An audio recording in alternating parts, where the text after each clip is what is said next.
아나니아와 삽비라 사건까지 다뤘고요. 오늘은 사도행전 5장 12절부터 여러분 성경 있으시면은 성경을 펴서 보시기 바랍니다. 속도가 점점 붙어 가지고 앞으로 진도가 많이 나가야지 우리가 이제 마칠 수가 있겠죠. 13절 이제 12절부터 13절에 보면 거기 보면 12절에 보면 믿는 사람이 다 마음을 같이하여 솔로몬 행각에 모이고, 그래서 모두 한 마음이 되어 솔로몬 행각에 모였다 이렇게 돼 있어요. 여기 모두 한 마음이 됐다는 것은 같은 신앙 고백을 하였다는 뜻이에요. 같은 신앙 고백. 그리고 같은 신앙 고백은 우리가 이미 확인한 것처럼 예수 그리스도, 부활하신 예수 그리스도, 십자가에 죽으시고 부활하신 예수 그리스도, 우리의 죄를 대속하기 위하여 십자가에 죽으시고 부활하신 예수 그리스도와 그 아들을 보내신 성삼위 하나님을 향한 같은 믿음, 그것이 바로 한 마음이 되어지는 그러한 동기가 되는 것입니다. 바탕이 되는 것이에요. 사도들을 통해서 사람들 가운데 기적과 놀라운 일들이 많이 발생하였다. 불신자들이 감히 그들과 어울리지 못했으나 그들을 존경하였다. 이 신자들이 모임을 위해 정해진 장소 솔로몬 행각에서 한 마음으로 모이는 것은 교회가 세상의 빛으로 드러나는데 가장 중요한 부분입니다.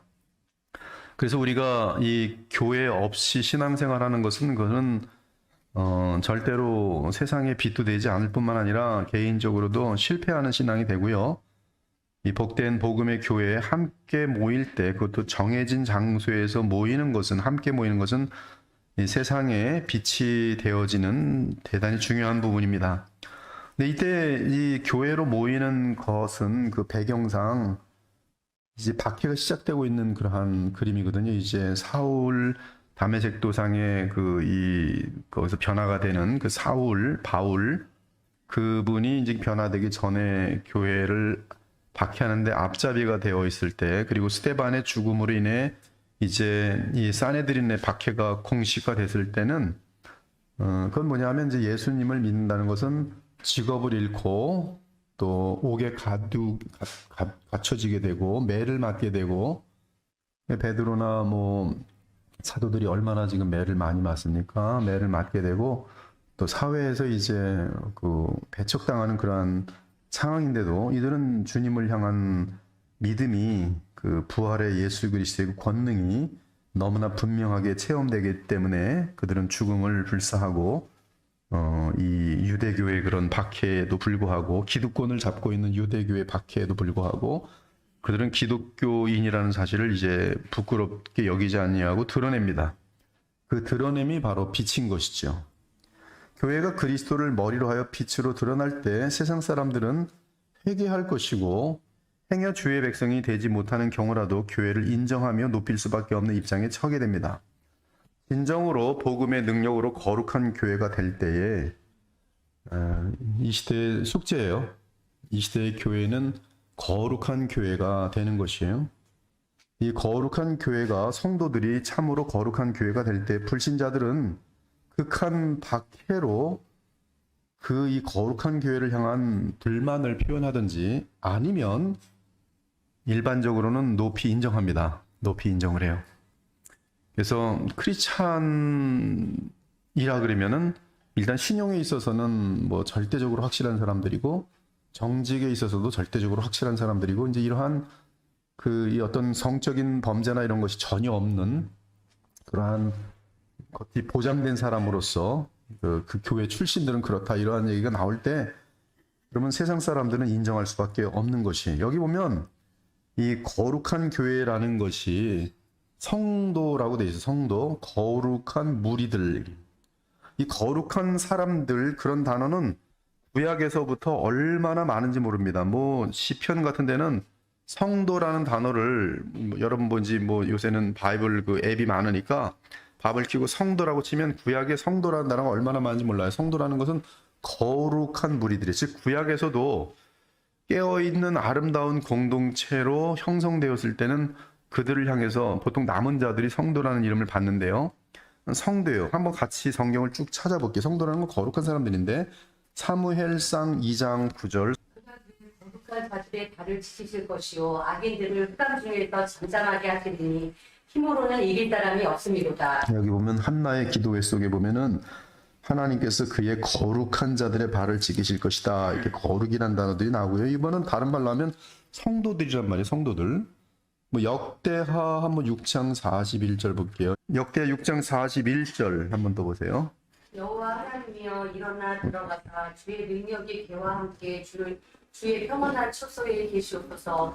여호와 하나님이여 원하옵건대 주의 제사장들에게 구원을 있게 하시고 또 주의 성도들에게 은혜를 기뻐하게 하옵소서. 네, 이거 지금 그 솔로몬의 기도인데 솔로몬의 기도 속에서 여기 보면은 주의 성도들, 정확하게 성도들, 거룩한 무리들.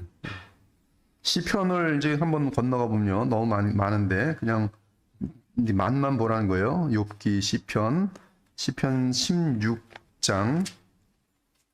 땅에 있는 성도들 준비한 자들 중에 나의 모든 즐거움이 그들에게 있도다. 예, 저 여기 보면 땅에 있는 성도들은 존귀한 자들이다.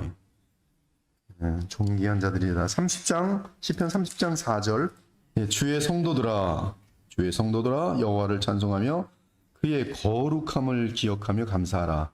성도들아 하나님의 거룩함, 여호와의 거룩함을 기억하며 감사하라. 참.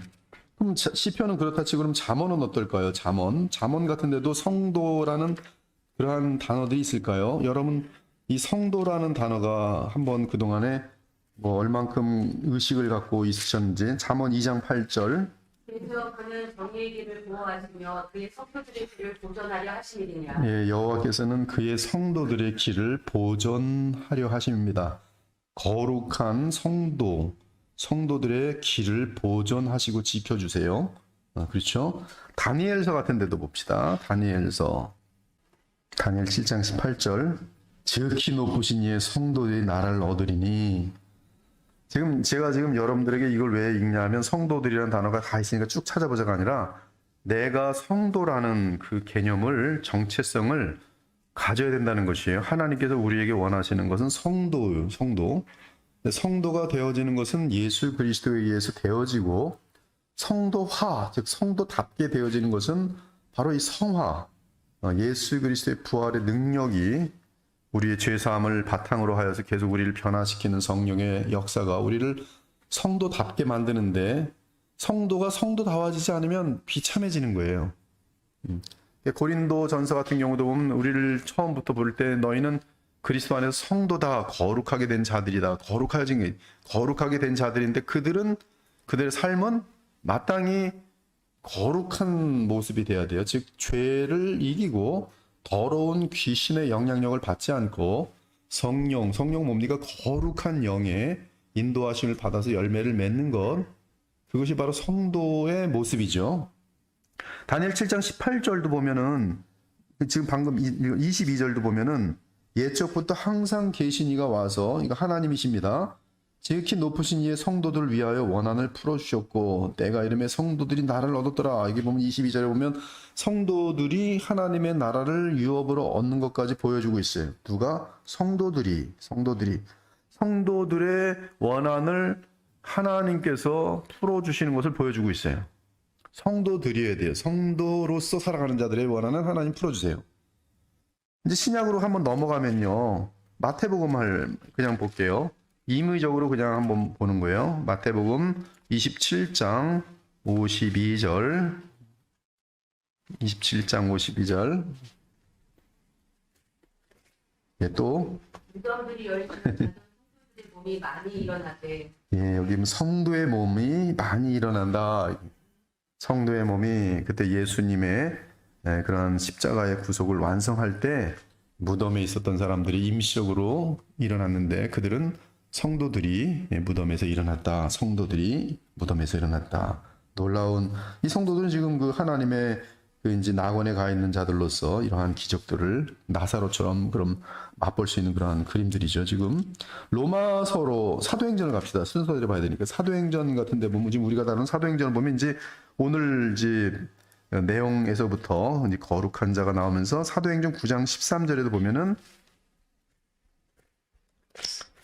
사도행전 9장 13절에도 주여 이 사람에 대하여 제가 여러 사람에게 싸운즉 그가 예루살렘에서 주의 성도들에게 덮지 않은 해를 끼쳤다 하더니 예, 여기 보면 사울이 누구에게 해를 끼쳤는가? 주의 성도들, 주의 성도의 무리들에게 지금 남은 자로서 대담하게 예수님을 따르는 자들은 성도들로 정확하게 지금 표현하고 있어요. 32절, 9장 32절도 그냥 볼게요. 계속 보면은 그때에 베드로가 사방으로 두루 다니다가 룻다에 사는 성도들에게도 내려갔더니 예수님을 믿는 자들은 성도들로 불리고 있죠. 41절도 보면은 같은 장 41절도 보면 베드로가 손을 내밀어 일으키고 성도들과 과부들을 불러들여 그가 살아난 것을 보이니. 로마서 1장 7절로 가볼게요. 로마서 1장 7절. 로마서 1장 7절. 하나님의 사랑을 받은 자는 성도로 부르심을 받은 자들이다. 하나님의 사랑은 곧 성도로 부르심을 받은 것이다. 성도로 부르심을 받은 거예요. 그것이 바로 이 지금 교회들이 한 마음이 되어서 부활의 예수 그리스도와 그분을 통해 하나님을 참으로 믿고 섬길 때 나타나는 교회의 모습이고, 그 거룩한 성도들의 모습이 진심으로 같이 빚어지면서 깊어지고 만들어질 때 가정 및 사회 및 주변에 있는 친척들 및 이분들이 여러분을 대할 때 박해하거나 이유 없는, 아니면 인정하는 거예요. 아, 저 사람들은 다르네. 그럴 수밖에 없도록 돼 있어요. 뭔가 가까이 가기가 굉장히 두렵고요. 껄끄러운 게 아니라 두려운 거예요. 그 어미가 있거든요. 그 거룩이라는 것은 내가 무슨 어미롭게 인상을 쓰고 뭐 그런 게 아니고 착하게 하는데 굉장히 젠틀하고 착하거든요. 근데 착한데도 불구하고 거기 거룩이라는 것이 있기 때문에 죄가 있는 사람들은 되게 이게 뭔지 모르지만 그 분위기가 있는 거예요. 성령께서, 거룩이라는 것은 성령이 그와 함께 하시는 증거거든요. 그러니까 성령이 함께 하시는데 하나님이 함께 하시는 것이기 때문에 사람들이 함부로 하지 못해요. 되게 중요한 거. 이것이 바로 이제 오늘 2024년의 그리스도의 향기죠. 그리스도의 향기. 우리가 그런 모습을 나타내야죠. 사도들이 그들을 찾아오는 이 병자들 다 고쳤다. 14절부터 이제 16절 보면 주님을 믿는 남녀의 수가 점점 더 늘어났다. 교회가 거룩한 모습으로 바른 신앙 고백 속에서 함께 예수 그리스도와 성삼위 하나님을 믿으면서 그들이 거룩한 무리가 될 때에 주님을 믿는 남녀의 수가 점점 더 늘어나요. 참 이런 것들은 우리에게 확신이죠. 여러분, 이 교회가 바람직하고 주님의 기쁨이 되시면 어떤 폭발적인 무슨 인간적인 방법을 뭐 탤런트 동원하고 막 이런 식으로 사람 모으는, 뭐 기타 한 번 치면 뭐 10만 명 모으는 거는 미국에서는 일도 아니었어요. 그 뭐 락 뮤직 하는 사람, 지금은 뭐 많이 졌지만 뭐 70년대 80년대. 근데 그러한 뭐 어마어마한 무리가 모이고 안 모이건 그렇게 중요한 건 아니고, 그러나 교회가 이제 하나님이 원하시는 아름다운 교회가 될 때는 택한 백성들을 주님께서 그 교회에서 구원받고 성장할 수 있도록 모아주세요. 그리고 여러분들은 우리가 알지 못하는 사이에 이 그리스도의 향기가 되기 때문에 향기 자체가 복음이고, 또 말을 하도록 하는 기회가 주어집니다. 즉 복음을 얘기하도록 하는 긴급한 상황들이 주어지기 때문에 그때 얘기하면서 다 돌아오게 돼 있어요. 그래서 이 주님을 믿는 남녀의 수가 점점 더 늘어나더라. 그들은 환자들을 간이 침대나 자리에 눕혀놓고 길거리로 데리고 나왔다. 이는 베드로가 지나갈 때 그의 그림자라도 환자들에게 덮이기를 바라기 때문이었다. 또 예루살렘 부근 사람들도 많이 몰려왔는데 그들도 환자들과 더러운 귀신들에게 고통당하는 사람들을 데리고 와서 모두 고침을 받았다. 대조가 되고 있어요. 더러운 귀신 들린 자들, 더러운 귀신 들린 자들로서 고통당하는 자들, 더러운 귀신 들린 자들은 그 고통이 이루다 말할 수 없어요. 그러한 사람 한 사람만 집에 있어도요, 집안은 그냥 전쟁입니다. 더러운 귀신 들린 사람 하나만 있어도요, 더러운 귀신 들린 사람에게는 욕지거리가 굉장히 많아요. 욕지거리가. 그리고 무질서합니다. 뭐 정신병에 걸린 거의 뭐 그런 상태 많죠. 지금 이게 예수님 때는 이게 귀신들이 노골적으로 지금 예수님과 대항하는 그런 시대고, 사도들이 지금 그런 어떤 그 교회의 터를 지금 세우는 과정에서는 귀신들이 아주 굉장히 강력하게 역사했어요. 그러나 지금은 이 귀신들은 굉장히 그 간교하기 때문에 지금 같은 경우는 이제 죄로 우리를 범하게 하는 것이 그들의 목적입니다. 이 죄. 그래서 여러분들이 귀신과의 싸움이 아니고 지금은 죄와의 싸움에서 승리하면 귀신과는 싸워서 당연히 이기도록 돼 있어요. 물론 귀신이라는 것을 공식적으로 들려서 귀신 들린 현상들이 나타날 때 이 귀신 들린 현상은 나라는 어떤 내가 나의 영혼을 붙들고 있는 상태가 아니라 제3의 영이 들어와서 악령, 더러운 영이 들어와서 나의 지정의를 휘어잡고서 이 지정의를 휘어잡는 과정 속에서는 내가 그의 포로가 되는 과정이 있습니다. 자발적으로 당신이 귀신이여 나에게 주인이 되어 주소서라고 하는 분명한 허락과 응답이 주어지고 아니면 무당처럼 그것을 계속 바라면서 귀신 들게 해달라고 막 노력을 할 때 귀신 들어와지요. 당연히 들어옵니다. 그리고 그 귀신 들렸을 때에 그에게는 이제 내가 주체가 아니고 이제 그 마귀가 주체가 돼서 나를 이끌고 가는데요. 그런 현상들이 있을 때는 우리는 그들에게는 이제 분명하게 그 마귀의 정체성을 느끼면서 예수 그리스도의 이름으로 그에게 이제 분명하게 선포를 하는 것이 옳다고 봐요. 그렇지만 그런 현상이 아닐 땐 지금 사이콜로지컬리 이제 정신적으로 굉장히 스트레스가 많고 뭐 죄 때문에 죄로 인한 결과들은 비슷해요. 굉장히 어둡고 근데 그런 현상들마다 무슨 뭐 안수한다 그러면서 때리고 뭐 귀신아 물러가라 이런다고 되는 게 아니에요. 그런 것들은 지금 이러한 귀신 들린 현상에 대해서도 우리가 인정해야 되지만 그런 현상들은 지금은 굉장히 극소수고 대부분의 이 귀신의 역사는 죄의 영향력으로 나타나요. 죄의 영향력, 마약을 먹는다든지 뭐 어디에 중독된다든지. 근데 이 더러움은 근데 같은 현상이에요. 무질서, 부정, 충성 같은 건 없어요. 지독한 이기심, 이단들은 다 거짓말입니다. 거짓말로 속이는 거죠. 무법, 교만, 파괴, 욕지거리, 계속 속임, 거짓말이 입에 밴 사람들은 그게 바로 더러운 영에 의해서 이미 그의 이 속의 죄성이 다 굳어져 버린 것이 갈라디아서 5장 보면은 이 육체 열매가 나오는데 육체 열매들이 바로 이 귀신의 더러운 영과 맞물려 있죠. 즉 밖에서 역사하는 귀신의 미혹들에 빠져들어와서 죄를 범하는 것. 미혹이 들어오는 거죠. 미혹이 누가 합니까? 귀신이 하는 거예요. 마귀가 하는 거예요. 마귀는 우리에게 죄를 짓도록 유혹합니다. 야고보서 1장에 보면. 그래서 죄를 짓도록 유혹하는 모든 것 뒤에는 귀신이 있어요. 모든 것 뒤에는 죄를 짓게 하는 모든 것 뒤에는 여러분들이 보는 동영상 뒤에도 결국 우리를 음란으로 많이 끌고 가고 있으면 그 동영상 저 뒤에는 일단 더러운 사람들이 관여되어 있고 그 더러운 사람들을 콘출한 사람들은 에베소 2장에 보면 이 공중권세 잡은 자 마귀들이에요.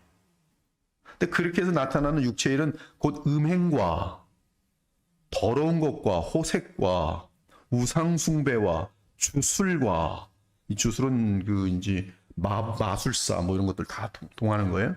원수 맺는 것 미움의 노예가 되는 것입니다. 저번에 지난주인가 얘기했죠. 미움의 노예되는 것 그것처럼 무서운 일이 없다고.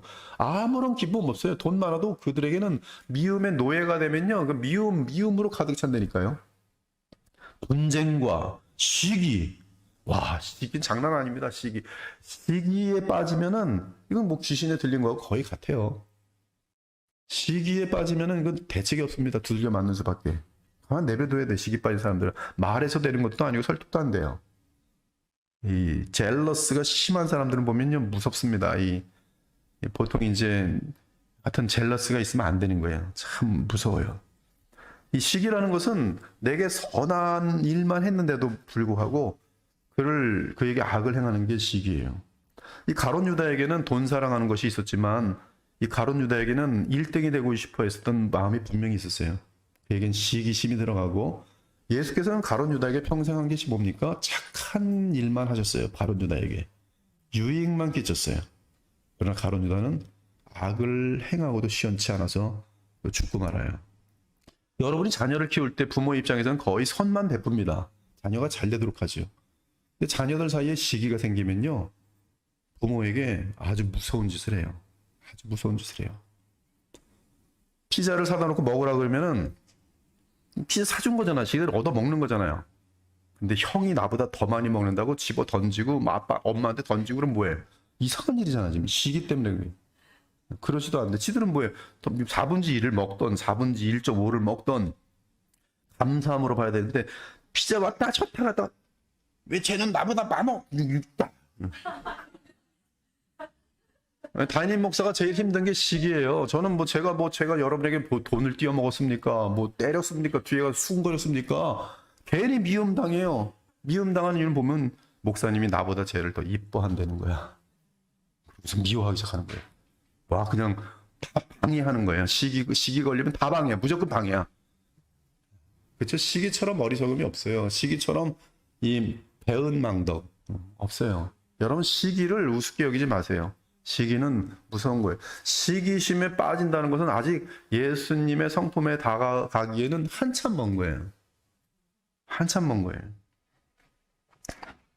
이 더러운 귀신, 거기 보면 더러운 귀신들과 지금 이 거룩한 무리들. 근데 이 더러운 귀신들과 거룩한 무리가 만났을 때 바로 이 거룩한 무리들이 이들을 고쳐낼 수 있어요. 이것이 거룩한 무리의 능력이에요. 그래서 저는 이 교회에 죄 많은 사람들도 오는 거예요. 정말 죄덩어리들이 들어와요. 죄덩어리, 그냥 죄만 짓던 덩어리들, 수십 년 동안 죄만 짓던 덩어리들이 들어오는데 이 교회 복음이 있으면 이들이 변화돼요. 사람이 변화시키는 게 아니라 성령께서 변화시키는, 이것이 아름다운 교회죠. 근데 변화되는 과정이 교회가 아플까요? 안 아플까요? 많이 아프죠. 죄덩어리가 들어왔는데, 그리고 움직이는데 죄덩어리가. 교회가 아프죠. 그러나 그 아픈 것은 당연하게 여기고, 주님께서 이들을 떠나게 하실 때는 할 수 없지만 떠나게 하지 않고 두셨으면 우리는 같이 힘을 다해서 그에게 계속 선을 베풀어야 돼요. 선을, 친절을 베풀어야 되고 기도를 해줘야 돼요. 그것이 교회예요.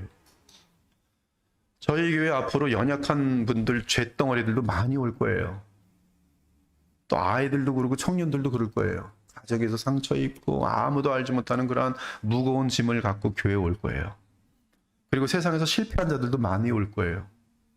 근데 정말 주님이 기뻐하시는 교회는 그러한 자들을 맞이하는 교회, 그러한 자들을 배타하지 않고 끝까지 섬기는 교회, 아픔을 감당할 수 있는 자들이 지도자들이, 바로 그런 분들이 지도자가 돼야 돼요.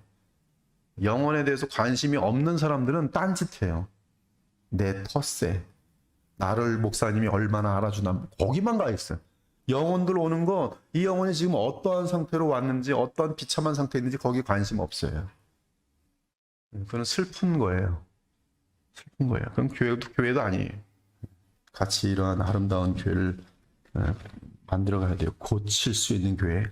예수님 말씀처럼 복음의 능력은 죄의 저주인 죽음과 관련한 세력을 이긴다. 이만희가 말하는 승리.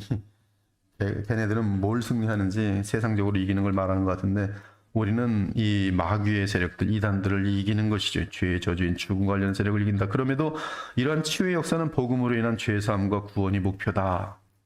지금 이 사도들에게도 이런 치유의 역사가 나타났어요. 귀신들이 물러갔어요. 근데 이 모든 것들은 죄사함과 구원이 목표예요. 물론 주의 재림과 함께 죄로 인한 죽음 및 모든 저주는 제거될 것이다.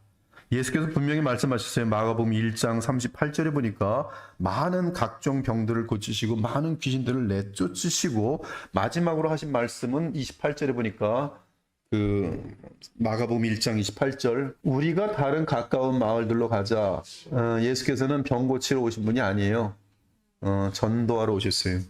그렇죠? 전도하러 오셨어요. 그래서 이에 온 갈릴리에 다니시며 그들의 여러 회당에서 전도하시고, 그리고 이제 그 자신이 하나님의 아들의 권세를 가지신 분인 것을 알려주기 위해서 귀신들을 내쫓으신 것이죠. 이 완전하게 저주와 악령이 제거된 때가 주의 재림 때 임할 겁니다. 그때는 다시는 죄악도 없고 더러움도 없고 사망도 없고 애통하는 것이 없고, 물론 당연히 우리를 미혹하는 마귀들도 없지요. 이제 17절부터 42절, 사도들이 박해를 받음. 17절부터 보면 옥에 갇히고 풀려남 대제사장과 그와 한패인 사두개파 사람들은 사도들을 몹시 뭐라고요? 시기하여. 기득권을 잃는 것 같으니까 그들에게 생기는 건 뭐냐면 시기해요. 그래서 사도들을 잡아다가 감옥에 가두었다. 복음이 활발하게 역사할 때 세상에 힘을 가진 불신자들은 마귀의 도구가 되어 반드시 교회를 공격합니다. 복음의 참 교회는 거짓 교회 및 세상 권력자들로부터 구별되어 그들의 시기와 거짓과 간교함에 물들지 않습니다. 하지만 공격을 당해요. 그러나 밤중에 주님의 천사가 감옥의 문을 열고 그들을 데리고 나왔어요. 그리고 너희는 성전으로 가서 백성들에게 이 생명의 말씀을 모두 전하여라. 생명의 말씀을 치우치게 전하지 않고 the whole gospel, 전체 복음을 다 전해라. 이렇게 돼 있어. 다 전해라. 옥에서 풀려난 사도들은 그 말을 듣고 풀려난 다음에 새벽에 성전으로 가서 사람들을 가르치기 시작했어요. 하나님께서 교회 및 성도들의 위험으로부터 구원해 주시는 목적은 여러분들이 위험을 빠질 때, 절망에 빠졌을 때, 거의 파산되었을 때 하나님께서는 여러분들을 구원해 주십니다. 그런데 그 목적은 더욱 복음 전파하는 일에 불굴의 노력을 계속하게 하려 함이. 그래서 슬픈 게 보면은 직장 없는 사람에게 주님이 직장을 주셨어요. 기도를 열심히 하고 했더니 직장을 딱 갖는 순간 주님을 버려요. 그래서 믿음이 땅바닥으로 딱 떨어져요. 분명히 직장 얻기 전에 믿음이 이렇게 좋았는데 직장 얻은 다음에 믿음이 그렇게 안 좋아져요. 결혼하기 전에 정말 결혼하면 믿음을 굉장히 잘 가질 줄 알았더니 결혼하고서 둘이 같이 또 믿음이 없어져요. 지금 우리는 이 하나님께서 어떤 놀라운 섭리와 역사로 우리가 가장 좌절되어 있을 때 구원해 주세요. 근데 그 구원해 주시는 목적은 더욱 복음과 하나님 나라를 위해서 살라고 구원해 주는 것이지, 이제는 너의 원하던 문제가 해결됐으니까 니들 멋대로 살아라. 근데 이렇게 되는 사람들이 너무 많아요. 참 신기하더라고요. 정말 신기해요. 세상에서 잘 될수록 믿음을 덜 갖는 경우들이 너무나 많아요. 하나님께서도 지금 그 광야에서 가나안 땅에 들어갈 때 계속 경계하는 게 뭐냐면 너희들이 뿌리지 않고 수고하지 않은 것들을 받으며 크게 잘 먹고 잘 살게 될 때 나를 잊어먹을까 두렵도다. 그게 하나님의 걱정이에요. 복 주고 싶으신데 복을 주면 이들은 주님을 잊어먹어요. 근데 지금 시대는 마찬가지. 한국 교회 지금 많이 부패돼 있어요. 예수님 없는 교회는 뭐 너무나 많고요. 요즘 뭐 예수님을 전하는 교회가 많지 않다는 것을 피부적으로 많이 느끼는 것을 같이 얘기를 했어요. 예수님 없으면 가짜 교회죠, 뭐 한마디로. 뭐가 있겠어요? 거기 무슨 복음의 권능이 어디 있겠으며 뭐가 있겠어요? 그냥 교회 놀이 하는 거죠. 근데 우리는 생명의 말씀을 전해야 돼요. 근데 이들은 지금 풀려나서 생명의 말씀을 전했어요. 그러므로 신자는 여러 어려움을 겪더라도 죽음에 이르는 순간까지 용감하게 계속 복음 전하는 일을 지속해야 한다. 이 말은 복음으로 교회를 세우는 일을 멈춰서는 안 된다. 교회 세우려고 수고하는 일들을 같이 하고 교회 세우려는 그러한 주님께서 세우신 인도자들을 도와야지. 교회 세우려고 하는데 반대편에 서서 잡아 끄는 건 뭐 하는 건지 모르겠어요. 일꾼 하라고 일꾼을 세워놓으면 일꾼이 되는 게 아니라 대결 구도로 가. 신기하게 지도자로 삼아놓으면 이 지도자 잡는 이유가 뭐겠습니까? 안수 집사님들 안수 집사 왜 세워요? 사도행전 6장에 나오잖아요. 그렇죠? 복음 전파가 활성화되도록 세운다고. 근데 안수 집사 세우는 뭐 하는지 아세요? 갑자기 대결 구도로 가. 복음을 전하는 거에 대해서 돕는 게 아니라 자기도 이제 한 표 할 수 있고 한 건을 할 수 있으니까 하면서 딴짓 하는 거예요. 장로를 세워놔. 나중에 장로하고 목사님하고 맨날 원수야, 원수. 뭐가 잘못된 거잖아요. 복음을 위해서 하나님의 나라 확장을 위해서 한 마음 한 뜻이 된 지혜로운 그런 어떤 구조로서의 어떤 시스템이 만들어지는 것이지 이 시스템 자체가 무슨 싸마라고 지금 만들어주는 거 아니잖아요. 근데 어떤 사람은 꼭 일꾼 세워놓으면 딴짓을 해요. 권한을 가지면 딴짓을 해요. 그래서 우리는 계속 복음을 지속하는 일을 해야 돼요. 이 말은 복음으로 교회에 세우는 일을 멈춰서는 안 됩니다. 교회는 이 생명의 말씀을 다 백성에게 말해야 돼요. 판타타, 프레이마타, 테이스, 주에이스, 타우테이스를 됐어요. 이 모든 생명의 말씀을 전부 판타, 전부 프레이마 이렇게 됐죠. 프레이마.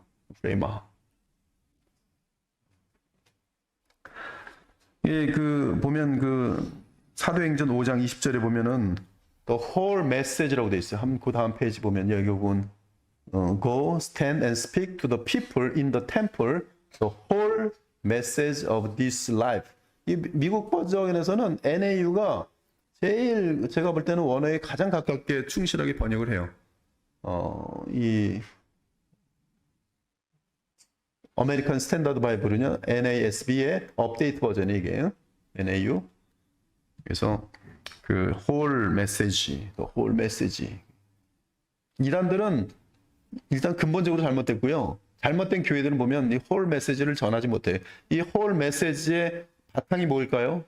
예수님의 십자가 부활이. 그러니까 이 메시지에서 이 예수님의 십자가 부활이 빠지면 whole message가 될 수가 없어요. 성경에서 예수 그리스도를 중심으로 보지 않으면 창세부터 계시록까지 whole message로 볼 수가 없어요. 오직 성경을 그리스도 안에서 볼 때만이 그 하나님이 우리에게 주시는 모든 분야에 대한 뭐 종말론이든 뭐 창조론이든 그런 것들이 정확하게 균형 있게 붙을 수가 있어요. 이 복음은 제일 중요한 건 지금 여기 보면 생명의 복음이다. 생명. 네. 이게 핵심이에요. 생명. 그렇죠? 이게 없으면 비참이. 이게 없으면 더러운 영역이 이길 수 없어요. 이것이 없으면 육신에 속하게 돼요. 육신에 속하게 돼요. 이것이 없으면 교회를 다녀도 아무리 오랜 생활을 해도 변화가 없어요. 근데 이 복음은 생명의 메시지. 그리고 생명의 메시지에 당연히 성령께서 역사하실 때 그에게는 이제 거룩한 무리로서 더 거룩하여지는 현상들이 나타나고 그들이 힘을 모아서 더욱 더 거룩하여질 때 그 교회와 거기에 속한 사람들은 사회나 가정에서 영향력을 미치게 되어 있는 것이죠. 거룩한 영향력, 사랑의 영향력, 용서의 영향력. 시편 119편 25절에 보니까 내 영혼이 진토에 붙어 있었지만 진토에 붙어 있다는 건 내 영혼이 지금 완전히 그냥 진토에 그냥 너무나 일어날 수 없을 정도로 비참과 절망과 눈물과 고통 속에 있는데 주의 말씀이 나를 소성케 하는도다. 하나님 말씀이. 저도 저를 살리는 거는 다른 게 없어요. 아침 새벽에 기도 마치고 가서 1시간 반, 어떤 때는 3시간 정도 성경 보거든요. 그 성경 쭉 읽으면 저의 어리석은 생각들, 어리석은 시도들 이런 것들이 너무 부끄러워져요. 그리고 다시 원위치로 돌아요. 성경 읽는 거 놓치시면 안 돼요. 계속 성경 보셔야 돼요. 생명이에요, 생명. 복음은 생명에서 나온 말씀이고 생명을 주는 말씀이에요. 그것은 삶을 변화시키며 또한 성품을 그리스도의 형상으로 변화시킵니다. 주께서 생명의 길을 내게 보이셨으니 주 앞에서 내게 기쁨이 충만하게 하시로다. 생명의 말씀 받으면 기쁨이 충만해요. 창피하지만 저도 생명의 말씀을 보고 누리면 춤이 저절로 나와요. 어떡하겠어요? 아무도 안 보는데. 너무 좋아요. 너무 좋아요. 너무 좋아요. 주님이 너무 좋아요. 너무 좋아요. 기쁨이 충만한 거예요. 너희가 거룩하고 의로운 일을 거부하고 도리어 살인한 사람을 놓아주기를 구하여 생명의 주를 죽여도다. 우리 주 예수님은 생명을 주시는 주인이세요. 그러나 하나님이 이 죽은 자 가운데서 그를 살리셨으니 우리가 이 일의 증인이라. 이 생명의 말씀은 또한 아직 이 말씀에 대해서 의아하고 또 죄 가운데 있는 사람들에게는 이 생명의 말씀이 이제 말씀 선포될 때 어떻게 되냐면 하나님의 말씀은 살았고, 살았다는 게 뭐예요? 생명의 말씀인데 그 사는 게 어떻게 나타나는지 아세요? 운동력이 있어. 좌우의 날선 어떤 것보다도 예리하여. 이 복음의 말씀은 좌우의 날선검이에요. 어린아이처럼 믿는 자들에게는 기쁨과 평강과 즐거움과 만족과 이루 말할 수 없는 정말 황홀한 그런 것들을 주지만 반면에 죄에 있는 자들에게는 일단 수술로 들어가요. 그 혼과 영과 및 관절과 골수를 찔러 쪼개기까지 하며 그 마음의 숨은 생각과 뜻을 감찰하나니 다 드러내는 거예요. 그러니까 정직한 하나님의 종의 설교는 예리하게 아파요. 저런 말까지 꼭 해야 되나? 위선자들에게는 대단히 싫어요. 위선자들은 이 설교를 그가 회개하지 않고는 받아들이지 못합니다. 한두 번은 와서 듣는 척하지만 계속적인 자신의 위선이 지적되기 때문에 계속 변화되지 않는 거예요. 계속 위선의 신앙생활을 하는 거죠. 그들은 이제 항상 아웃사이드를 일으키는 거죠. 이렇게 교회는 가긴 하는데 위선을 유지해야 되니까 사람들에게는 아주 거룩한 척 보이고 믿음 있는 척 보이지만 그러나 이 말씀은 이제 듣기 싫은 거죠. 그럼 그 현상이 나타나는 거예요. 영적인 성장이 없죠. 위선의 상태에서 그냥 머무는 거죠. 바리새인들이죠. 바리새인들이 예수님을 얼마나 싫어했습니까? 왜? 예수님 말씀은 생명의 말씀이라 그들을 노골적으로 찌르거든요. 저 속까지. 그러니까 이들이 스데반도 지금 그냥 돌로 쳐 죽여버린다고 너무나 듣기 싫으니까.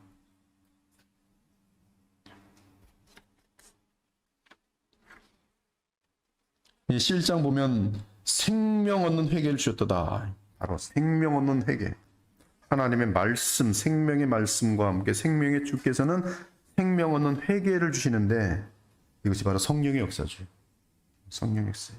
이제 21절부터 33절까지 보면은 대제사장과 그의 동료들은 의회를 소집하고 지금 이제 성전에서 설교를 하고 있으니까 이스라엘 원로들을 모은 다음 사도들을 끌어내오러가 사람을 감옥으로 보냈어요. 감옥에 있는 줄 알았어요. 잡아놨었으니까.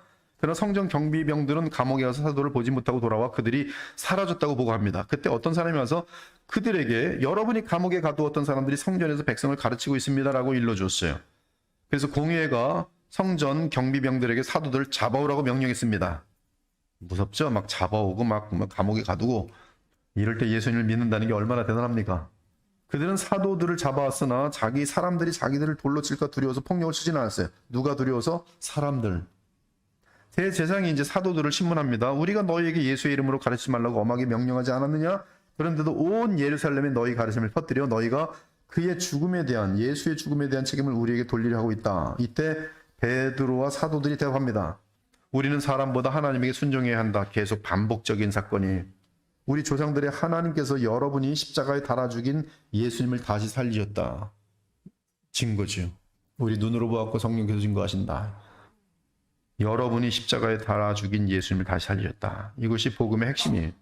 여러분 복음을 전할 때 예수님이 당신을 위해 죽으셨습니다 라고 멈추는 일이 얼마나 많습니까? 예수님이 당신의 죄를 위하여 죽으셨으니 믿기만 하면 죄삼을 받습니다. 보험 드는 것처럼 얼마든지 마음껏 죄를 져도 다 죄삼 받습니다. 이루고 끝나면서 예수님 믿으라고 하는 일이 얼마나 많습니까? 뭐가 빠져 있어요? 부활이 빠져 있어요. 그러나 지금 사도행전은 부활을 전하고 있어요. 당신들이 달아 죽인 예수님을 다시 살렸다. 이 부활해주는 하나님의 아들이다. 이 부활해주는 우리를 심판하실 것이다. 이 부활해주는 우리를 지옥과 천국으로 보낼 수 있는 권세를 열쇠를 갖고 계시다. 이 부활해주는 성령을 보내셨고 우리에게 하나님 나라를 누리게 하신다. 이런 내용들이 전혀 없잖아요. 지금 우리가 전하는 복음에. 그러나 이것이 지금 사도들이 전한 복음이에요.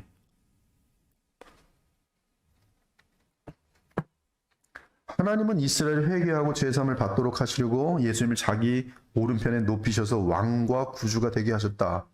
이 사실을 여러분 믿으십니까? 예, 지금 예수님은 누구와 누구예요? 왕과 구주예요.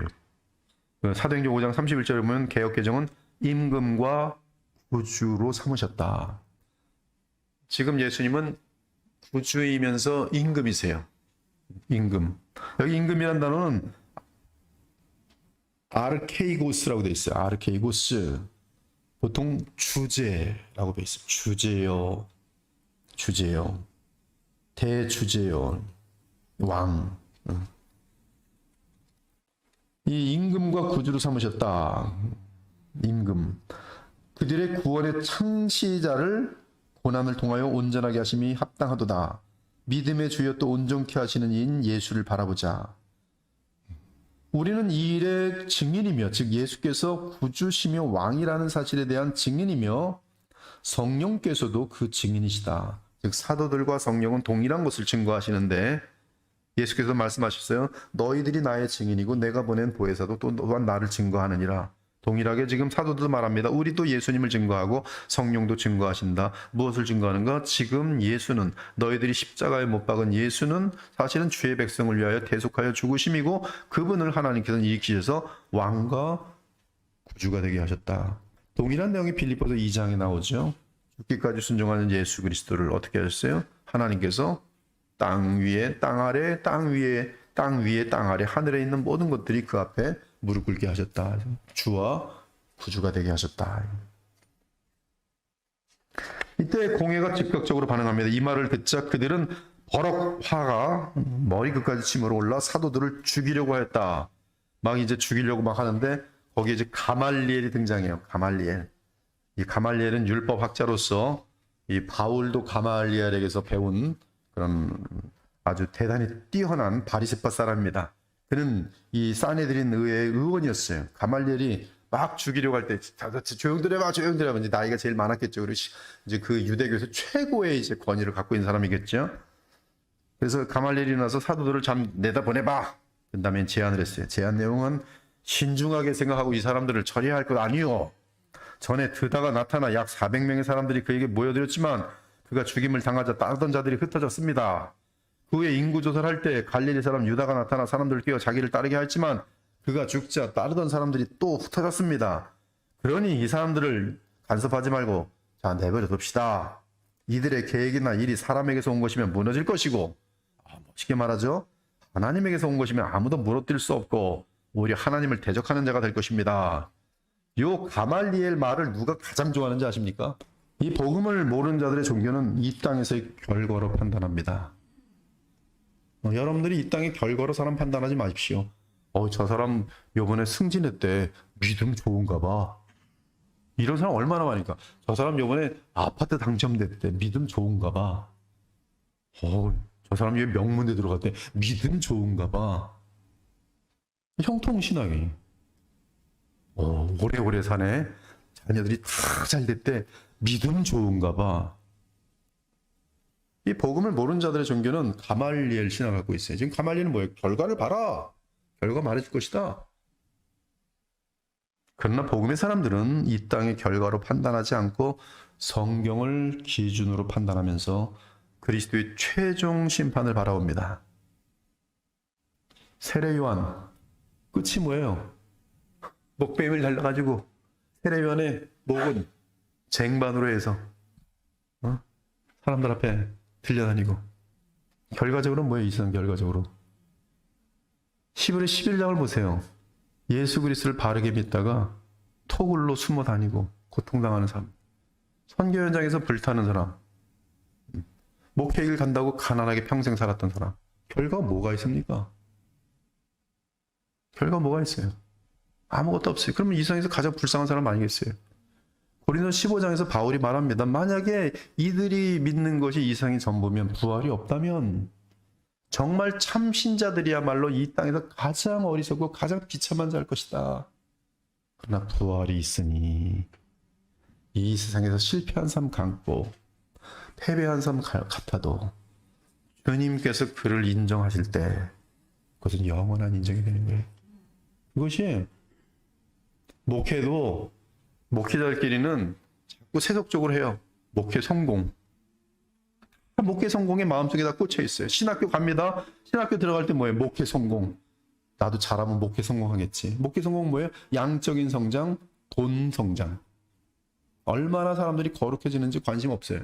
지금 이 초대교회 때 이 사도들은 얼마나 관심을 많이 받았겠어요. 얼마나 사람들이 볼 때 한심했겠어요. 복음을 모르는 자들의 종교는 이 땅에서 결과로 판단합니다. 그러나 우리는 오직 예수 그리스도의 말씀밖에 없어요. 그리스도만이 나의 마음속의 기준이.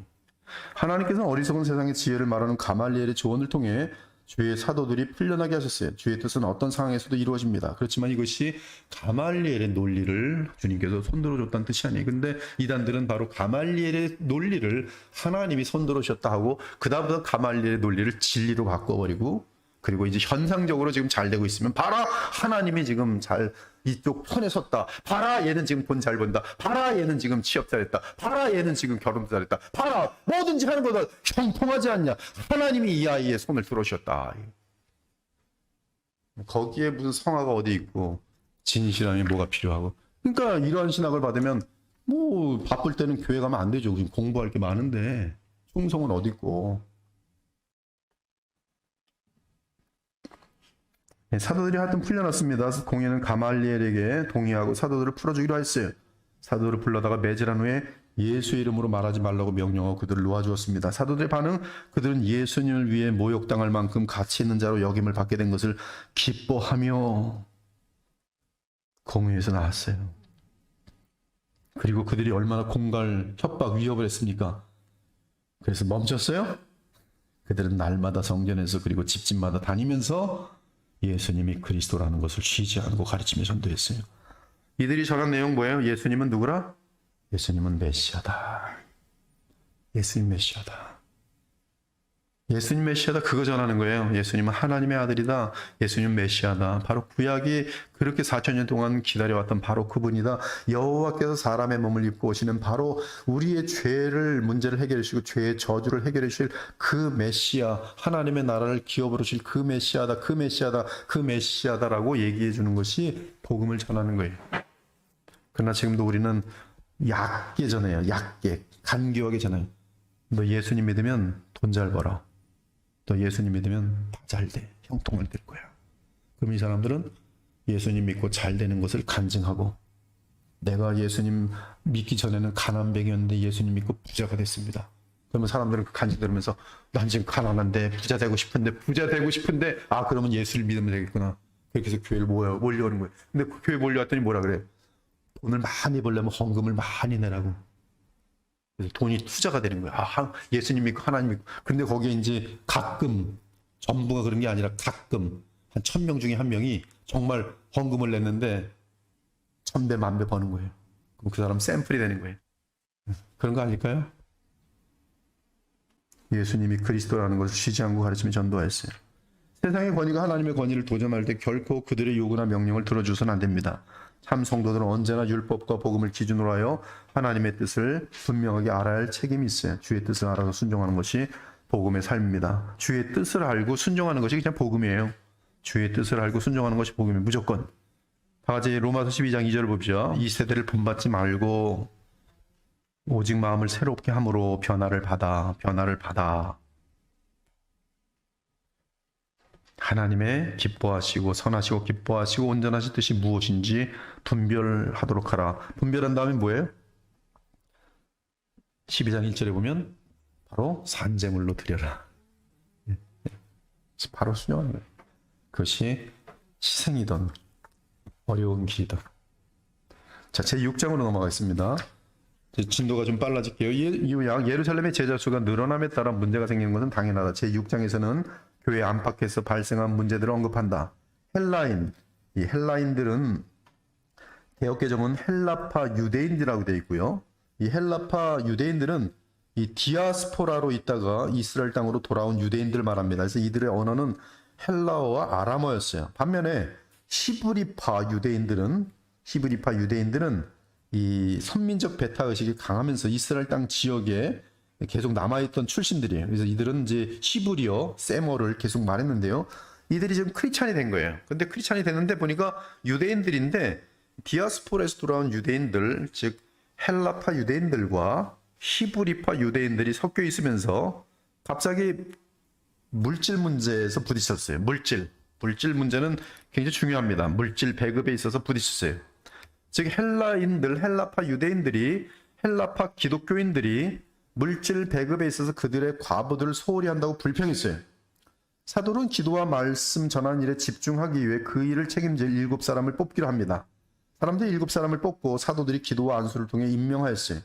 이 문제가 해결되자 하나님의 말씀이 널리 퍼지고 많은 제사장들이 순종하는 등 제자의 수가 크게 늘어났습니다. 7 집사 중에 한 사람인 스데반은 많은 기사와 표적을 행하였어요. 스데반과 논쟁을 벌이던 자유민들 회원들은 논쟁에서 이길 수 없게 되자 거짓 증인을 내세워 백성과 장로, 서기관들을 선동했습니다. 공회에 끌려온 스데반은 성전과 모세 율법을 모독한 혐의로 기소되었어요. 공회가 스데반을 바라보는데 그의 얼굴이 천사의 얼굴처럼 환하게 빛났습니다. 이제 1절부터 7절을 볼게요. 이 신자들의 수가 많이 불어나고 헬라 기독교 신자들이 유대인 기독교 신자들에게 자기들의 과부들이 매일의 구제에서 제외된다고 불평했어요. 누가 저한테 그러더라고요. 교회가 앞으로 성장하면 문제가 많아질 것입니다. 맞아요. 맞습니다. 더 많은 종류의 사람들이 와서 더 많은 자기의 소리를 내겠죠. 당연히 문제가 발생하죠. 이상한 것이 아니에요. 그러니까 근데 이제 이 아브라함이 보면은 이제 아브라함 자기의 독생 그 외아들을 사실 뭐 이스마엘이 있기 때문에 이 외아들은 아니지만 하여튼 이 약속의 외아들 지금 이삭을 바치는 그 믿음까지 가는 데 있어서 처음부터 무슨 시험이 지금 이제 아브라함에게 있냐면 창세기 12장 같은 데 보면 기근의 시험이 있어요. 기근의 시험. 그다음 바로 그 다음은 뭐냐 하면 기근의 시험을 하고 이 사라 때문에 엄청난 돈을 갖고 나와요. 애굽에서. 그리고 다시 이제 가나안 땅으로 돌아왔는데 가나안 땅에 돌아와서는 너무나 돈이 많아져. 롯과 같이 이제 같이 거주할 수가 없을 정도로 부유해야 돼요. 자, 기근의 시험에서는 아브라함이 시험에서 실패했어요, 이겼어요? 실패했어요. 대신에 사라를 하마터면 다 놓칠 뻔한 그리고 죽을 뻔한 위기를 지나면서 하나님의 은혜로 간신히 살아나요. 간신히 살아나고 이 기근의 시험에서 물질에 대한 깨어 있어야 되는 것을 느낍니다. 그리고 풍요의 시험이 왔을 때 롯과의 분쟁이 바로 생겨요. 그래서 싸우다가 롯 너한테 선택권을 줍니다. 네가 알아서 그럼 저쪽으로 가면 내가 이쪽으로 가고 너가 저쪽으로 가면 내가 이쪽으로 하겠다. 롯이 소돔과 고모라를 보니까 더 부유해질 수 있는 것이 너무 뚜렷하게 보이는 거예요. 글로 가고 아브라함은 그냥 자기가 있었던 곳에 남게 되는데 이때 그 아브라함의 자세를 보면 풍요의 물질의 시험 속에서 합격해요. 그것은 뭐냐 하면 욕심내지 않고 양보하는 모습이에요. 양보해요. 그러니까 지금 풍요의 교회가 풍요할 때 기득권을 주장하면은 이 풍요는 우리에게 화가 돼요. 그렇죠? 그러나 이 풍요할 때 기득권을 양보하고 섬기면 아브라함처럼 그러면 믿음이 깊어져요. 이 믿음이 어디로 가느냐 하면 자신의 모든 것을 다 바치는 이삭을 바치는 그 믿음까지 가요. 그리고 그 믿음이 통과될 때 아브라함 믿음의 조상으로서 인정받아요. 하나님의 영원한 맹세가 담긴 약속을 받게 돼 있어요. 그 약속이 정확하게 메시아 약속이에요. 물론 이 모든 과정 속에서 하나님은 아브라함의 믿음을 성장시키는 그리고 하나님께서 붙들고 계시기 때문에 실패하진 않을 거예요. 그러나 그 실패하지 않은 과정 속에서 아브라함은 개인적으로 그의 자유의지 가운데 계속 자기를 복종시키고 낮아지고 섬기고 양보하고 그러니까 지금 이제 우리 교회가 제가 볼 때는 또 다른 도약으로 가고 있는 것 같아요. 근데 여러분들 지금 성경 공부 지금 하시는데 지금 이 자리에 계신 분들이라도 무슨 마음을 가지셔야 되냐면 앞으로 사람이 많아지니까 더 인기를 차지해야지 이러면 쌈나요. 지금부터는 나를 감추고 더 섬기고 보이지 않게 하고 내 목소리 너무 내지 말고 내 목소리 낼 필요 없어요. 뭐 이렇게 중요한 게 있어 복음에 내 주장 관철시킬 필요가 뭐 이렇게 있어. 그냥 복음이 흥황할 수 있도록 새로운 분들 더 섬기고 목사님이 새로운 사람들 너무 반가워하고 왜 우리는 이렇게 푸드쳐하는 그렇게 하지 마시고 나도 가서 달려가서 좀 섬기고 누군지 알아보고 위로해주고 잘 오셨다고 기쁘다고 정말 반가워해주고 경계의식 갖지 말고 이것이 바로 풍요의 시험 속에서 그럼 사탄이 흔들 곳이 없어요. 사탄이 흔들 곳이 없어요. 그러면 또 다른 단계로 가는 거예요. 근데 또 다른 단계로 가는데 든든한 공동체가 그냥 가는 거예요. 그러면 이 교회가 이제 뭘 해야 되냐면 파송을 해야 돼요. 파송. 교회는 커지면 안 됩니다. 계속 주의 일꾼들을 훈련시켜서 정확하게 동일한 복음을 전할 수 있는 사람들이 계속 파송되는 거예요. 그들이 또 쓰고 또 복음을 전하고 또 쓰고 교회가 많아져야 되는 거예요. 그런 의미로 많아져야 되는 거예요. 그래서 이제 이러한 풍요의 시험에서 이러한 문제가 발생할 때 우리는 제일 중요한 게 나의 기득권을 내려놓고 섬겨야 된다는 것이죠. 이 사도는 그 기도와 말씀 전한 일에 집중하기 위해 그 일을 책임질 7사람을 뽑기로 한다. 사람들이 7사람을 뽑고 사도들이 그 기도와 안수를 통해 명했어요. 그 12사도들이 모든 신자들을 불러 모았습니다. 이제 지금 이 헬라파 유대인들하고 히브리파 유대인들, 크리스찬들이 이제 문제가 생기자 사도들이 구제의 시간을 빼앗기면 하나님 말씀 전한 일을 소홀히 하게 된다. 이는 바람직하지 못하다. 사도들이 기도와 말씀에 전념할 수 있도록 모든 제자들 가운데 성령과 지혜가 충만하여 칭찬받는 사람 7명을 뽑으라고 제안합니다. 성령께서 사도들에게 주시는 지혜지요. 근데 그 지혜는 모든 제자들 가운데 성령과 지혜가 충만하여 칭찬받는 사람 7명을 뽑으라고 제안했어요. 그들에게 구제일을 맡길 것이다. 사도들은 잘 들으세요. 이것은 하나님께서 교회 문제를 해결하는 데 있어서의 하나의 패턴을 우리에게 가르쳐 주신 거예요. 교회 전체 문제는 공동의회로 문제를 해결해요. 사도들인데도 임의적으로 하지 않고 교회 공동체 전체를 소집하여 지금 교회 전체 문제가 되어 있는 헬라파 유대인들, 그렇죠? 시브리파 유대인들, 이 크리스찬들의 문제가 전체 문제로 터졌어요. 양 진영으로 이제 잘못하면 갈리는 거예요. 교회가 둘로 나뉘는 거예요. 교회 전체 문제죠. 이 전체 문제를 임의대로 하지 않고 교회 공동의회를 소집하여 그 문제를 처리했어요. 근데 문제 처리 방식은 공동의회에서 선출한 안수 집사들이 그걸 해결하도록 했어요. 이때 집사일을 맡은 사람의 자격은 성령과 지혜가 충만한 사람입니다. 이때 성령과 지혜로 충만한 사람은 매사 신앙 인격에 있어서 다른 모든 신자들의 모범이 되어 일반 참된 신자들에게 칭찬받는 신자들이며, 그들은 사도들의 복음 전파 사역에 절대적으로 지지하며 도움을 주는 자들이, 이 사도들이 이때 어떤 이들을 향한 말씀의 다스림과 어떠한 이들을 이끔이 놓쳐졌다고 보시면 안 돼요. 지금 이 일곱 집사들은, 안수 집사들은 사도들의 관리하에서 정연하게 지금 움직이고 있는 것이지, 갑자기 이제 이들을 구제하라 그랬더니 사도는 빨빨 우리가 알아서 할게요 이렇게 되는 게 아닙니다, 절대로. 그리고 이 모든 것들은 가장 중요한 게 뭐냐면 복음 전파 사역, 교회에 든든하게 서감, 그렇죠? 일곱 집사는 모든 신자들 사도들의 이 제안을 기쁘게 여기고 믿음과 성령이 충만한 사람 일곱을 택하였다. 뽑힌 신자들은 스데반, 빌립, 보로고로, 니가노로, 디몬, 바베나, 유대교에 입교했던 안디옥 사람 니골라였어요. 사도들이 그들을 위해 기도하고 안수했습니다. 성령과 지혜로 충만한 칭찬받는 사람은 믿음과 성령이 충만한 사람이, 여기 보면 재밌습니다. 믿음과 성령이 충만한 사람, 성령과 지혜로 충만한 사람, 참된 신자들이 칭찬받는 사람, 이 같은 거예요 다. 그걸 놓치시면 안 돼요.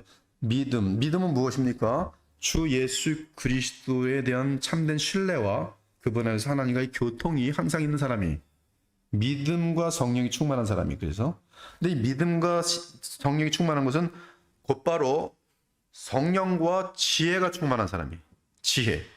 야고보서 3장에 보면 이 지혜는 하늘로부터 내려오는 성결한 지혜, 마귀적 지혜가 아니라 성결한 지혜. 그래서 화목하게 만들고 화평을 이루고 이러한 지혜로운 사람이. 이들은 일반적으로 교회에서, 교회가 정상적일 때 칭찬받아요. 사도들에게도 칭찬받지만 일반적으로 대부분의 사람들에게 칭찬받아요. 그래서 본이 되는 거예요, 본. 이는 부활하여 계신 그리스도를, 예수를 믿고 성령의 이끌림을 따르며 사는 성숙한 신자들로서, 즉 이 일곱 안수 집사들은 성숙한 신자들이, 그들의 수고와 도움의 궁극적인 목적은 복음 전파 및 하나님 나라 확장인 것을, 교회가 깨지지 않도록 교회를 보호하는 그런 역할들을 했어요. 대체의 결과는 결국 하나님의 말씀은 널리 전파되었고 예루살렘에서 믿는 사람들의 수가 크게 늘어났으며 제사장들도, 유대교에 속한 제사장들도 많이 믿게 됐어요.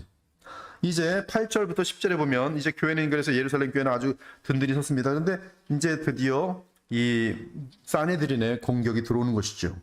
스데반 집사, 하나님의 은혜와 능력이 충만한 스데반이 사람들 가운데 굉장한 기적과 놀라운 일을 많이 행하였어요. 일곱 집사 중에 한 사람입니다.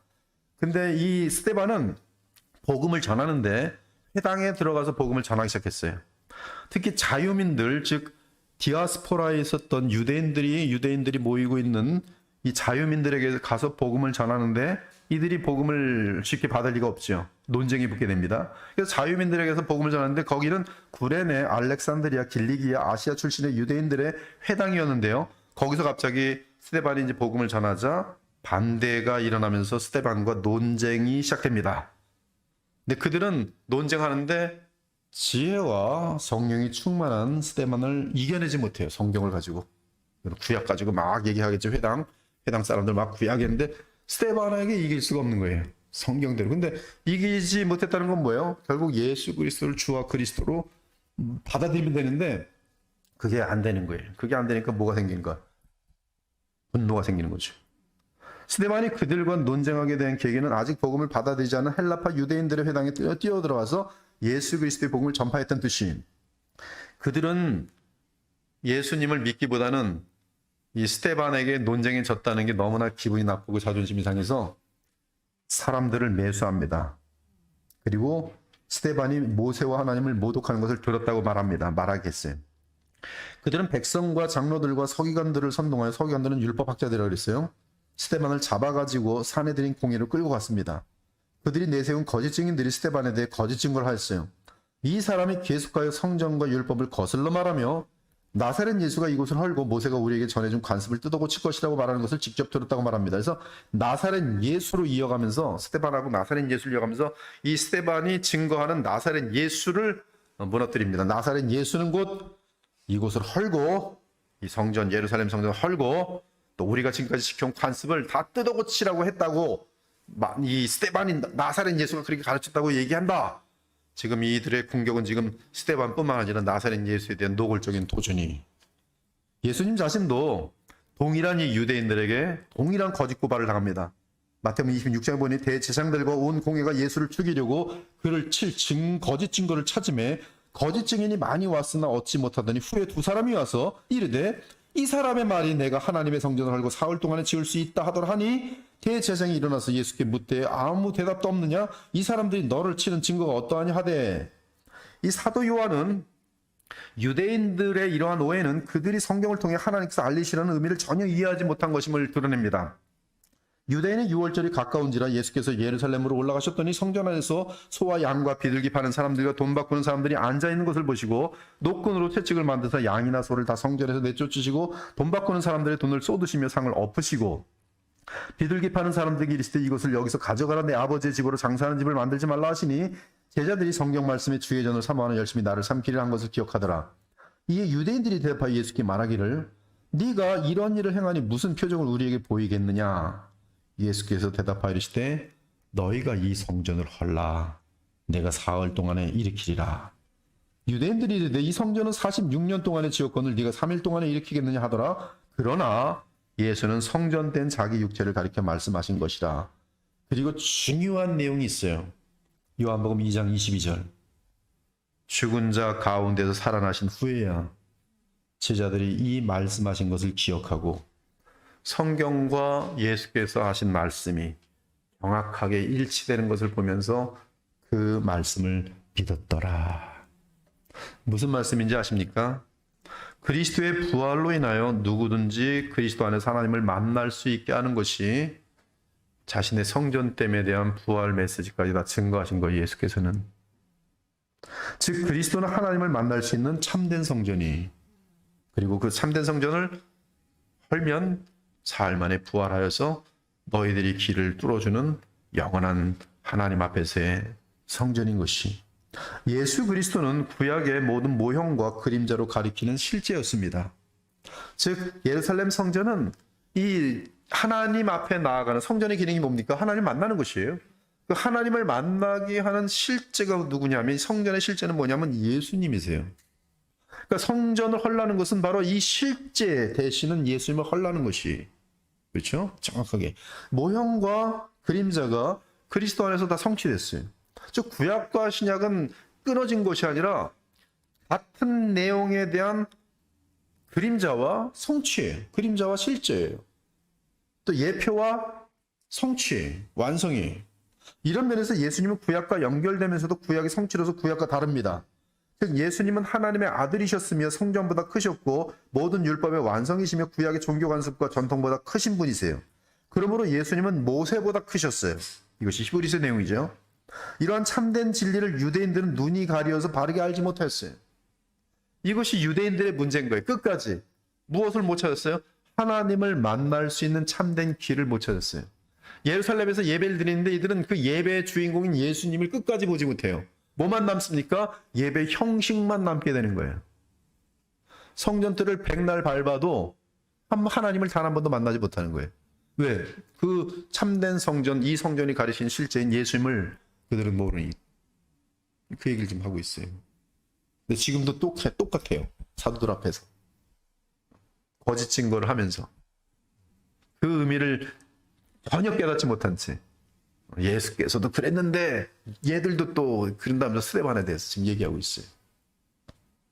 내가 증언하노니 그들이 하나님께 열심히 있으나 올바른 지식을 따른 것이 아니라 하나님의 의를 모르고 자기 의를 세우려고 힘써 하나님의 의에 복종치 아니하였느니라. 그러나 그들의 마음이 완고하여 오늘까지도 구약을 읽을 때 그 수건이 벗겨지지 아니하고 있으니 그 수건은 그리스도 안에서 없어질 것이라. 오늘까지 모세의 글을 읽을 때 수건이 그 마음을 덮어두다. 그러나 언제든지 주께로 돌아가면 그 수건이 벗겨지리라. 이때 고발당할 때 스데반의 모습, 그때 막 고발하면서 의에 싸내드는 의인 사람들이 스데반 한번 봤어요. 막 얼굴이 일그러지고 불안 초조할 줄 알았더니 그의 얼굴이 환하게 다 그 영혼을 주님께 맡긴 상태에서 천사의 얼처럼 빛이 나고. 자, 그리고 이제 여기는 지금 싸내드린 재판장이거든요. 그래서 재판장에서 한 번 기회를 줍니다. 말할 기회를. 제 6장은 7장에서 넘어갈게요. 제 6장은 스데반 집사가 사내린 공회 앞에서 성전과 율법을 모독했다는 고발을 당하는 장면으로 끝난다. 7장에서는 이러한 혐의에 대한 스데반의 변론과 그의 순교에 대한 기록이 담겨 있다. 스데반은 아브라함의 부르심과 그와 이스라엘 민족에 대한 하나님의 약속을 검토하는 것으로 변론 시작한다. 그 다음 그는 하나님께서 모세를 사용하여 이스라엘 애굽 종살에서 구출하고 40년 동안 광야에서 인도하신 것을 설명했다. 그러나 하나님께서는 모세를 통해 이스라엘에게 율법을 주셨지만 그들은 모세에게 반역했다. 그들은 금송아지를 만들어 섬겼을 뿐만 아니라 광야 기간 내내 거짓신들을 숭배하였다. 스데반은 하나님께서 모세의 성막과 솔로몬의 성장을 통해 임시적으로 이 땅에 거하시는 것을 인정하면서도 사람이 손으로 지은 성전에 주 하나님이 거하시지 않는다고 강조했다. 그럼 무엇을 강조하는 거예요? 예수 그리스도가 성전이에요. 그렇죠? 이건 지금 하나님은 여기 성전에 거하는 게 아니다. 이 성전은 하나의 그림자이다. 물론 구약에서는 약속이기 때문에 하나님께서 성전을 통해서 임재하지만 이것은 지금 영원한 실제는 아닌 것이죠. 그는 공회가 그들의 조상들처럼 성령을 대적하고 있으며 그들의 조상들이 의로운 자, 곧 그리스도의 오심을 예언한 선자들을 박해하고 죽였듯이 이제는 심지어 그 의인은 누굽니까? 예수님. 이사야에서 계속 얘기하죠. 그 의로운 자, 그 의인을 배반하고 죽였다고 고발한다. 구약 성경에서 항상 예언해왔던 그 의인, 메시아, 그 의인을 너희들은 마침내 죽였다. 그 의인을 온다고 말하는 선자들 구약에서 그렇게 박해하더니 이제는 정말 그들이 예언했던 그 의인이 왔음에도 너희들은 그들을 십자가에 죽였다. 참으로 그들은 율법을 지키지 않는 자들이었어요. 결국 공회에 있던 자들은 스데반을 바라보며 이를 갈기 시작했습니다. 이 스데반 이놈이 도대체 뭐길래 우리를 가지고 지금 뭐 어쩌고 이를 갈기 시작했어요. 성령 충만한 스데반은 하늘을 바라보며 하나님의 영광과 예수께서 그 우편에 서 계신 것을 보았어요. 하나님께서 이 스데반에게 엄청난 영광을 주신 것이죠. 이 땅에서 낙원에 계시는 예수님과 그리고 그 낙원에서 서 계신 부활의 영광의 부활, 인자이신 예수 그리스도를 보고 하나님의 영광을 보았어요. 낙원에 있는 하나님의 영광. 하나님 보이지 않습니다. 하나님의 영광이 보일 뿐이 하나님의 영광과 그 영광 옆에 서 계신 우리를 만나서 악수할 수 있는 그러나 변화된 영광의 부활체를 입으신 예수 그리스도를 보았어요. 이것은 환상이 아니라 예수께서 보여주신 것이에요. 정말로 자신의 실제 모습을. 와, 그 죽음이라는 게 뭐가 의미가 있어요? 죽음이. 지금 보고 있는데 말로 다 할 수 없는 성령의 충만함으로 가득한데 돌로 맞는다고 아프겠어요? 아프겠죠. 그러나 그 기쁨은 더 크겠죠. 참으로 그들은 이걸 보고서 스데반이 예수 그리스도의 영광을 볼 때 이 스데반을 바라보고 나사렛 예수까지도 지금 모독했던 이들은 그가 보는 것을 그러면서 말합니다. 내가 이 예수께서 인자이신 그분께서 하나님 보좌 우편에서 일어나셨다는 것을 말하자 공회는 분노하며 그를 예루살렘 성 밖으로 내쫓고 돌로 쳤어요. 거짓 고소를 제기한 증인들은 사울, 즉 나중에 바울이 되죠. 이 청년 발 앞에 옷을 벗어놓았습니다. 스데반은 돌에 맞아 죽으면서 예수께 자기 영혼을 받아달라고 기도하며 또한 이곳이 참 예수님 믿는 사람의 너무나 큰 아픈 너무나 아름다운 장면이 여러분도 이 자리까지 갈 수 있길 바라요. 나를 원수로 여기고 미워하는 자들을 향하여 주여 저들이 자기가 하는 일을 아직 모릅니다. 눈을 열어주셔서 자신들이 얼마나 하나님의 은혜가 필요한 죄인들인지를 볼 수 있도록 도와주소서. 주여 저들을 용서하여 주옵소서. 스데반은 지금 자기를 돌로 치는 저들을 향하여 아버지요 저들의 죄를 사하여 주소서. 누구의 기도와 똑같아요? 예수님의 기도와 똑같아요. 새 언약 시대에 사는 성도들의 모습이 나를 미워하는 자들까지도 내게서는 그들을 위한 용서와 사랑이 나갈 수 있는 것. 이것이 어둠과 빛에 있어서 빛이 승리하는 엄청난 역사예요. 엄청난 역사. 이들은 부딪히고 싶은데 빛의 사람은 부딪히질 않아요. 어떤 사람이 앞으로 가려는데, 믿음의 사람이 앞으로 가려는데 딱 돌이 있는 거예요. 못 가요. 근데 물이 불었어요. 쑥 올라가면서 갔어요, 배가. 무슨 말씀이에요? 여러분들이 성령으로 충만하면 여러분들을 막고 있는 원수들이 그 원수라고 부리키는 게 아니라 여러분들이 성령의 충만함으로 이렇게 오르는 거예요. 오르고 지나가는 거예요. 그것이 복음의 승리예요. 항상 악인들과 대적하여 싸우지 마세요. 그들의 미움에 미움으로 물들지 마십시오. 이건 지는 거예요. 그들이 미움으로 대적할 때는, 시기로 대적할 때는 나는 피하거나 성령의 더 큰 충만함으로 이렇게 위에 쓰면 돼요. 그러면 그냥 그들은 계속 이렇게 싸우려고 이러는데 싸움이 안 돼요. 싸움이 안 돼. 한마디로 싸움이 안 되는 거예요. 싸움이 안 되면 이긴 거예요. 싸움이 안 되면 이긴 거예요. 얼마나 멋진 말. 싸움이 안 되면 이긴 거예요. 여러분에게는 싸울 필요 없어요. 진리 문제 외에는 싸울 필요 없어요. 복음이 왜곡되는 곳에서는 싸우십시오. 그러나 복음이 왜곡되지 않는다면 그냥 손해보세요. 그냥 내 이름 좀 구겨져도 괜찮아요.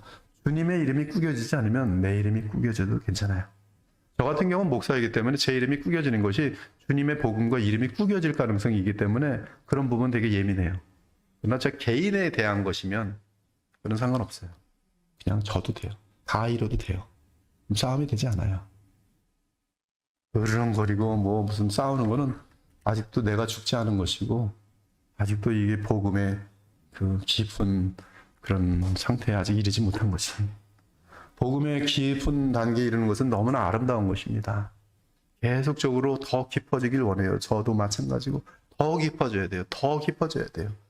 너무나 얄팍하고 너무나 가볍고 너무나 천박하고 제가 어떤 분을 만나서 그랬어요. 고결한 사람을 만나고 싶다. 고결한 사람 만나서 고결한 대화를 나눴으면 좋겠어요. 교인들이면 저거 성도들이면 이제는 고결한 대화가 좀 나눠져야 될 때가 되지 않았습니까? 교회에 와서 나오는 대화가 정말 예수님 안에서 깊은 대화가 좀 돼야 되지 않겠어요? 그런 대화의 대상이 없으면 혹시 믿음이 깊은 사람 좀 어떻게 대화를 해야 될지 힘들지 않겠어요? 이곳에도 제가 볼 때는 고결한 분들 여러 분 계세요. 그러면 이제 고결한 대화가 소드 모임 때나 개인적으로 만날 때나 전화할 때나 여러분 전화해서 뭐 하십니까? 한번 전화해서 고결한 대화를 나누면서 같이 연약한 지체들이 같이 기도도 하고 그러십니까? 아니면 손대면서 2시간 3시간 이러고 있지 않습니까? 스데반의 이 마음, 저들을 용서하여 주소서. 자, 이제 스데반의 이제 내용이 들어가는데 이거는 이제 뭐 새로운 단계에 들어가는 거니까 다음 주부터 또 계속 다루기로 하고 오늘은 6분을 일찍 마치도록 할게요. 주님 감사합니다. 주님이 친히 세우시고 우리 주 예수께서 친히 완전한 섭리 가운데 모아놓으신 너무나 영광스럽고 아름다운 성도들이 이곳에 모여 있습니다. 저희들에게 또한 말씀을 사모하는 마음을 주셔서 예배에 힘쓰며 또 주의 복음의 말씀을 듣는 것을 또 바르게 배우는 것을 기뻐하게 하시니 너무나 감사합니다. 저희들 이러한 모든 것들을 배움이 우리가 얼마나 잘났고 얼마나 똑똑하고 얼마나 성경을 많이 알며 그리고 이 교회 내에서 어떤 기득권을 차지하려는 그러한 마음들이 아니라 그저 우리를 위해 십자가에 죽기까지 살아가신 우리 주 예수 그리스도와 아들까지 아끼지 아니하시고 사랑하신 하나님의 사랑에 너무나 감동되고 기뻐서 이 주님의 복음이 온 땅에 전파되며 많은 죽은 영혼들이 살고 어리석은 영혼들을 주님께로 지혜롭게 돌아오게 하는 일에 쓰임받고자 저희들이 이렇게 주님의 말씀을 받들게 하시니 감사합니다. 주님, 이 교회는 참 주님 보시기에 너무나 아름답고 순결하고 깨끗한 교회입니다. 주님, 이 교회가 마귀의 흔듦과 마귀의 간교함에 속지 않도록 주께서 보호해 주시길 원합니다.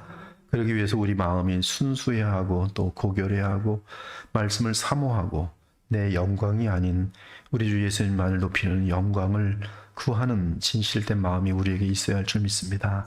주님, 저희들로 낮아지게 하시고 겸손하게 하시고, 그래서 우리는 죽더라도 예수 그리스도의 영광만이 우리의 모든 삶에 남겨질 수 있는 영원히 복된 가치 있는 삶이 될 수 있도록 저희들을 도와주시기 원합니다. 자비하시고 은혜가 많으신 하나님, 부족한 종 무릎 꿇고 간절히 기도하옵나니 이 교회 무엇보다도 거룩의 능력과 또 그보다 더 큰 사랑의 은혜가 주님 이 교회에 흘러넘치길 원합니다. 내가 사랑할 수 없는 사람들까지 항상 사랑할 수 있는 사람들이 되게 하시고, 내게 해를 끼친 사람들을 위해서도 복을 빌며 서로 축복할 수 있는 그러한 교회가 될 수 있도록 도와주시옵시고, 이 세상의 모든 더러운 영들의 역사들에 휘말리지 아니하고 저희들 아름다움과 깨끗함과 거룩함을 유지하는 가운데 이 교회에 보내지는 많은 상처 입은 영혼들, 또 세상에 물든 영혼들을 저희들이 쓰레기처럼 생각하지 않고 오히려 주님이 보내신 변화시켜야 될 그런 영혼인 줄 알고 서로 받들어 섬길 수 있는 그런 사랑의 교회, 우리 주님 보시기에 참으로 아름다운 교회 될 수 있도록 주님 도와주시길 간절히 원합니다. 저희 모두가 한 사람도 빠짐없이 우리 주 예수 그리스도만을 영화롭게 하고 주의 복음이 흥왕하여지기를 원하는 마음 가지고 모든 봉사를 하게 하시고 섬기게 하시고, 하나님의 나라가 이 교회를 통해서 이 사회에 확장되는 것을 보면서 참 살아계신 하나님께서 이 교회를 통해서 얼마나 충만케 하시고 세상을 또한 변화시키며 충만케 하시고 그 생수의 강을 흘러나가게 하시는지 우리 눈으로 볼 수 있는 영광을 허락하여 주시옵소서. 오늘 말씀을 듣고 돌아갑니다. 돌아가는 발걸음에 기쁨과 감사가 넘치길 원하며 살아계신 우리 주 예수 그리스도의 이름으로 기도 올렸나이다. 아멘.